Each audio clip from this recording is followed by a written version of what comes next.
Jadi hijrah, goalnya itu khair.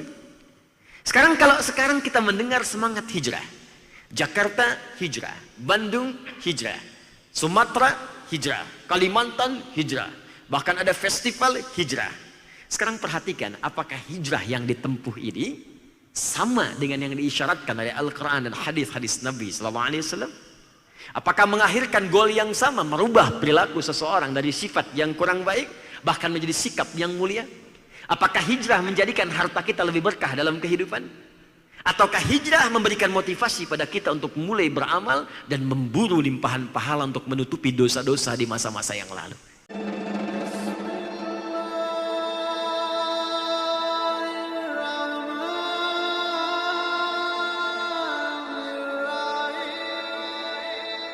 Tema kita malam hari ini adalah seputar hijrah dan istiqamah.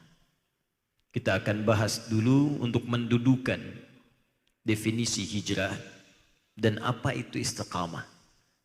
Dari definisi ini nanti baru kemudian kita turunkan isyarat-isyarat dalam Al-Quran, bagaimana berhijrah yang benar, petunjuk dalam hadis, bagaimana cara berhijrah yang ditunjukkan oleh Rasulullah SAW, sehingga dengan hijrah ini mengantarkan pada predikat yang disebut oleh Al-Quran dengan khairu ummah. Di orang-orang hijrah ini, itu pada akhirnya nanti goalnya, target terbesarnya adalah mendapatkan langsung predikat dari Allah yang lantas diabadikan dalam Al-Quran di surah yang ketiga Ali Imran itu di ayat yang ke-110. Jadi yang tadinya jahiliyah berhijrah, bertransformasi, ujungnya kemudian disebut sebagai khairu ummah. Kuntum khairu ummatin ukhrijat linnas ta'muruna bil ma'ruf wa tanhauna 'anil munkar. Kata Allah, kalian itu benar-benar pakai kuntum kana wa akhawatuha. Ya, kalau yang memberikan garansi pada sebuah keterangan bisa jadi sudut pandangnya berbeda. Sifat taukid. Anda diberikan garansi di sini, Anda menjamin kepastian ketika pindah. Dikata Allah, saya pastikan yang memberikan garansi Allah, bukan manusia. Komplek ke tempat lain bahkan di wilayah yang sama. Anda pindah dari sini ke Cicahem, orang Cicahem belum tentu menyebut Anda baik. Pindah ke Soreang, orang Soreang belum tentu mengenal Anda. Jadi prediksi manusia, pandangan manusia boleh jadi bisa meragam, tak sama memberikan pandangan, tak serupa memberikan penilaian. Tapi kalau Allah sudah memberikan garansi, maka jangankan penduduk bumi, penduduk langit mengatakan ini yang terbaik. Maka kata Allah, kuntum khaira ummatin, kalian itu benar-benar, aku garansi, aku pastikan umat yang terbaik yang pernah hadir di muka bumi. Dan khaira itu, saya bahas kemarin di Kelapa Gading, itu setidaknya memiliki 3 pengertian, paling minimal. Khair itu bisa menunjuk pada perilaku, sifat. Jadi yang tadinya kurang baik, berubah jadi baik. Itu menunjuk pada sifat. Yang kedua, contoh pertama sebelum kedua tadi, itu langsung dibuktikan dengan perilaku yang jahiliyah tadi. Bayangkan, tukang mabuk, preman, bertransformasi jadi da'i. Kebayang tidak? Pezina berubah kemudian jadi ahli hadis. Anda bayangkan? Ada orang pembegal, setelah itu jadi da'i, ustaz, bahkan meriwayatkan hadis-hadis Nabi SAW. Tobat mereka itu berubah dari yang tadinya di titik nadir paling buruk, tiba-tiba jadi orang yang terbaik yang bahkan disanjung oleh Allah Subhanahu wa taala. Mana khair yang pertama. Yang kedua, khair itu bisa berarti harta yang digunakan pada yang baik-baik. Karena itu ketika Allah meminta kita untuk berinfak, kalimatnya keluarkan dari yang khair. Turun Quran surah kedua Al-Baqarah ayat 215. Ya, paling kanan sebelah bawah di mushaf. Yas'alunaka madza yunfiqun. Mereka bertanya padamu Muhammad sallallahu alaihi wasallam, apa yang harus diinfakkan? Kalau punya harta bagaimana yang diinfakkan? Ya, apa kata Allah? Qul ma anfaqtum min khair. Katakan kalau engkau ingin infak, keluarkan dari yang baik-baik. Di harta dikeluarkan dengan cara yang baik, dihasilkan dari cara yang baik, itu disebut oleh Al-Quran dengan khair namanya. Karena itu berkah itu nama penjelasnya disebut ziyadatul khair. Bertambah nilai kebaikannya. Jadi kalau harta itu berkah, maka nilai kebaikan yang melekat pada harta itu semakin bertambah. Anda punya mobil, ya, berkah tidak? Ukuran berkahnya, lihat sudut khairnya, lihat nilai kebaikannya. Berapa kali mobil itu digunakan untuk ke masjid? Berapa kali mobil digunakan untuk mengantar Anda pada majlis ta'lim? Berapa kali kendaraan itu digunakan untuk mencari nafkah yang halal? Jadi kalau orang memiliki harta tidak digunakan pada yang baik, ini artinya ada keberkahan yang tidak melekat pada harta itu. Bahkan orang mau meninggal pun kata Allah, kalau dia mau tulis wasiat, maka gunakan wasiat itu pada yang baik. Dan wasiat yang diberikan pun itu diberikan dari hasil yang baik. Maka turun Quran surah kedua Al-Baqarah ayat 180. Ketika menyebut kalimat wasiat, dari harta apa digunakan kalimat khairnya muncul. Kutiba alaikum idza hadara ahadakumul maut in taraka khaira al-wasiyatu lil walidain. Jika engkau punya harta yang cukup banyak, engkau ingin gunakan pada hal yang baik sebelum wafat, maka kalau cukup dibagikan untuk warisan, lebihnya wasiatkan paling maksimal sepertiga, gunakan pada yang baik-baik, harta. 3, tidak disebutkan kalimat khair kecuali menunjuk pada sebuah amalan yang pahalanya begitu melimpah. Karena itu ketika Nabi menyebutkan amalan baca Al-Quran yang pahalanya banyak dibandingkan ibadah lain. Kita sholat pahala 10. Ya, baru kita sholat itu 10 pahalanya. Kalau berjamaah kalikan 27. Ya, standar 10 itu di Quran surah ke-6 ayat 160. Man jaa bil hasanati falahu asyru amthaliha. Siapa yang mengerjakan satu kebaikan bernilai pahala. Hasanah itu kebaikan yang punya pahala. Setiap kita mengerjakan kebaikan dituliskan pahalanya. Mau minum ada pahalanya. Makan ada pahalanya. Bagaimana cara minum dapat pahala? Maka caranya disebut hasanah. Karena itu hasil dari pahala akan dikolektifkan di akhirat. Menjadi timbangan kita kemudian untuk bekal masuk surga. Karena itulah kita sering berdoa, di dunia dapat hasanah, di akhirat dikumpulkan hasanahnya sebagai bekal ke surga. Itu yang kemudian disampaikan Allah isyaratnya di Quran surah kedua Al-Baqarah ayat 201. Wa minhum may yaqulu rabbana atina fid dunya hasanah wa fil akhirati hasanah wa qina adzaban nar. Untuk mencari hasanah itu Allah turunkan 2 jenis ibadah. Satu ibadah ritual, yang kedua sosial. Ibadah ritual misalnya sholat itu disebut hasanah. Dari mana taunya? Buka Quran surah ke-11 Hud ayat 114. Aqimis salata tarafain nahar wa zulafan minal lail innal hasanati yudhibna sayyiat. Tunaikan sholat ya di kedua ujung siang, zuhur, asar, ya sampai dengan ke maghrib, isya, ke fajarnya.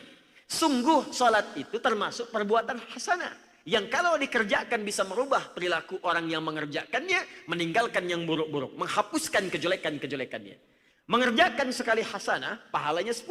Quran surah 6 ayat 160 tadi. Jadi kalau selesai orang sholat sendirian, dituliskan 10. Menghitung 10, bukan 1, 2, 3, 4, sampai 10, bukan. Cara menghitungnya diajarkan di hadis Muslim. Ada hadis tentang masuk masjid, baru masuk dapat 25. Baru masuk. Belum mengerjakan apapun dengan niat ibadah. Masuk masjid dapat 25. Jarak 1 ke 2, 500 tahun. 2 ke 3, 500 tahun. 3 ke 4, 500 tahun. Rumus yang sama digunakan pada sholat, hitungan pahala tadi. 10, 1 ke 2, 500. 2 ke 3, 500 tahun. 3 ke 4, 500 tahun. Hasanah itu nilainya 10 kalikan 500.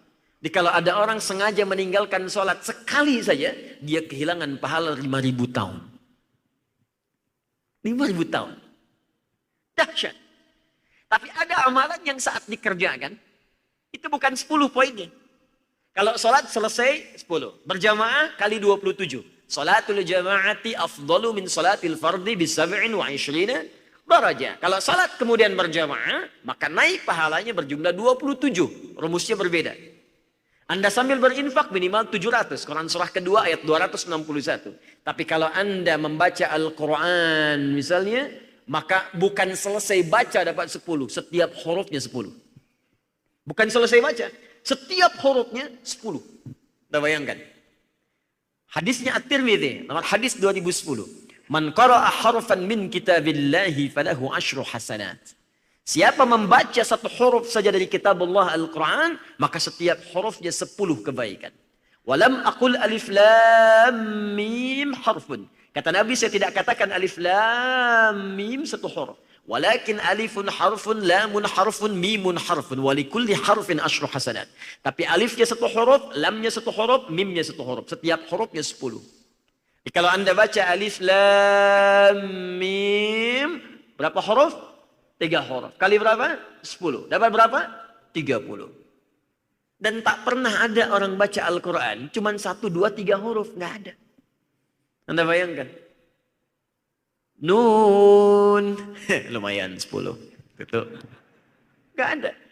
Orang pasti baca banyak. Bismillahirrahmanirrahim sudah 19 huruf.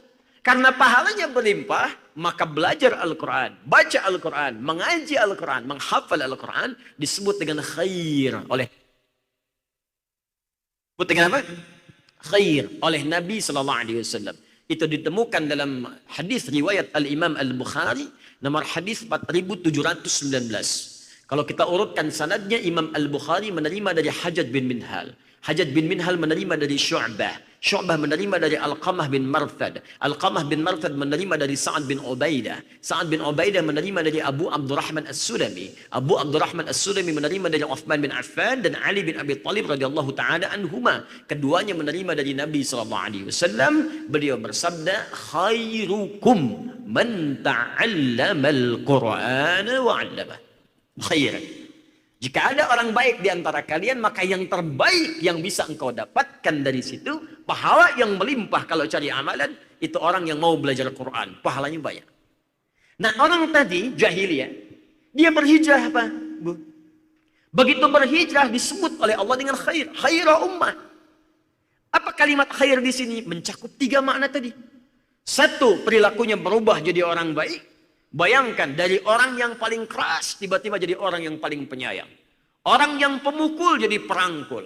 Orang yang pencela jadi pecinta. Orang yang paling rakus jadi orang paling dermawan. Merubah perilaku. Yang kedua, ini yang paling dahsyat. Khair juga menjadikan golongan para sahabat yang berorientasi untuk mengumpulkan harta, sekarang berubah orientasinya bagaimana harta yang dikumpulkan untuk bernilai kebaikan. Dulu saat jahiliyah kerja, dapat uang, dapat bonus, riba, kumpulkan sebanyak-banyaknya. Setelah berhijrah, sekarang motivasi mencari hartanya bagaimana saya kaya supaya bisa zakat. Saya kaya supaya bisa infak. Saya kaya supaya bisa sedekah. Makanya bagi orang Islam pada saat itu, kaya itu biasa, Pak. Dan gak jadi kebanggaan. Yang sulit itu bagaimana mengelola kekayaan. Kaya itu biasa. Bahkan orang bisa milih, kamu pengen kaya? Ya, kamu kaya aja silahkan. Kalau aku pengen dengan tenaga saja, maka Bilal memilih dengan tenaga, azan. Sampai suara terumpahnya terdengar di surga oleh Nabi SAW. Ali tidak memilih jalur kekayaan. Padahal kalau mau kaya, gampang. Menantu Nabi. Cerdas. Jalur apa? Jalur pengetahuan. Abu Hurairah memilih jalur pengetahuan. Abdurrahman bin Auf memilih jalur kekayaan. Uthman bin Affan, jalur kekayaan. Dikumpulkan kekayaan bukan untuk dikoleksi. Apa yang dilakukan oleh mereka? Ketika ada orang membutuhkan infak. Abdurrahman bin Auf, 1/3 orang Madinah, itu hutangnya dibebaskan oleh Abdurrahman bin Auf. 1/3. 1/3 lagi diutangi. Diberikan modal untuk kerja. 1/3 lagi yang tak mampu kerja, disantuni oleh Abdurrahman bin Auf. 1 orang menyantuni seluruh penduduk Madinah. Khair. Yang ketiga yang paling menarik, walaupun ini kaya, walaupun punya kedudukan, walaupun berubah sekarang jadi orang yang lebih baik, tetap tidak meninggalkan pemburuan amalan yang melahirkan pahala yang sangat banyak. Uthman bin Affan, Abdurrahman bin Auf, Tamim Ad-Dari, saya sebutkan tadi bagaimana kekayaan limpahan mereka. Tapi disebutkan oleh Al-Imam An-Nawawi dalam kitabnya At-Tibyan fi Adab Hamalatil Quran. Kitab pertama yang dituliskan oleh beliau. Sebelum menulis Al-Arba'in 42 hadis. Riyadhus Shalihin 1896 hadis. Sampai kemudian Syarah Muslim 9 jilid. Beliau tuliskan dulu kitab At-Tibyan fi Adab Hamalatil Quran. Dituliskan di situ kata beliau, Allahu Akbar. Sekaya-kayanya Uthman, sekaya-kayanya Abdurrahman bin Auf, masih sempat tahajud setiap malam sampai khatam Al-Quran. Khatam Al-Quran. Bahkan Al-Imam Syafi'i disebutkan juga.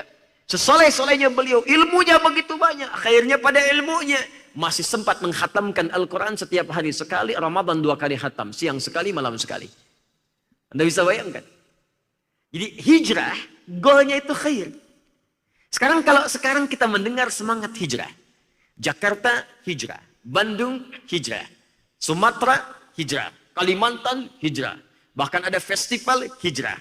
Sekarang perhatikan, apakah hijrah yang ditempuh ini sama dengan yang diisyaratkan oleh Al-Quran dan hadis-hadis Nabi SAW? Apakah mengakhirkan goal yang sama, merubah perilaku seseorang dari sifat yang kurang baik, bahkan menjadi sikap yang mulia? Apakah hijrah menjadikan harta kita lebih berkah dalam kehidupan? Ataukah hijrah memberikan motivasi pada kita untuk mulai beramal dan memburu limpahan pahala untuk menutupi dosa-dosa di masa-masa yang lalu? Maka ini yang coba kita turunkan supaya hijrah bisa dipahami dengan benar. Baik, paham sampai di sini? Nah, kalau paham, kita mulai pembahasannya. Ini baru mukadimah tadi ya. Pertama, apa itu hijrah? Ini dulu. Supaya kita sepakat dulu ya. Apa itu hijrah? Teman-teman sekalian, hijrah itu bukan sekedar pindah. Awas, bukan sekedar beralih atau dibatasi dengan pindah tempat. Sekarang ada tren, karena trennya hijrah, setiap pindah itu hijrah. Ya, saya hijrah Pak dari Bandung ke Jakarta. Saya hijrah Pak dari Jawa ke Sumatera. Nah, kalau pengertiannya sekedar pindah, maka tidak disebut dengan hijrah. Disebut dengan intiqal namanya. Intaqala yantaqilu intiqalan. Ana antaqil min Jakarta ila Bandung. Saya pindah dari Jakarta ke Bandung. Awas, hati-hati. Sekali lagi, kalau sekedar pindah, itu disebutkan dengan intiqal. Berpindah dari tempat ke tempat lain. Kalau perubahan terjadi disebut dengan taghyir.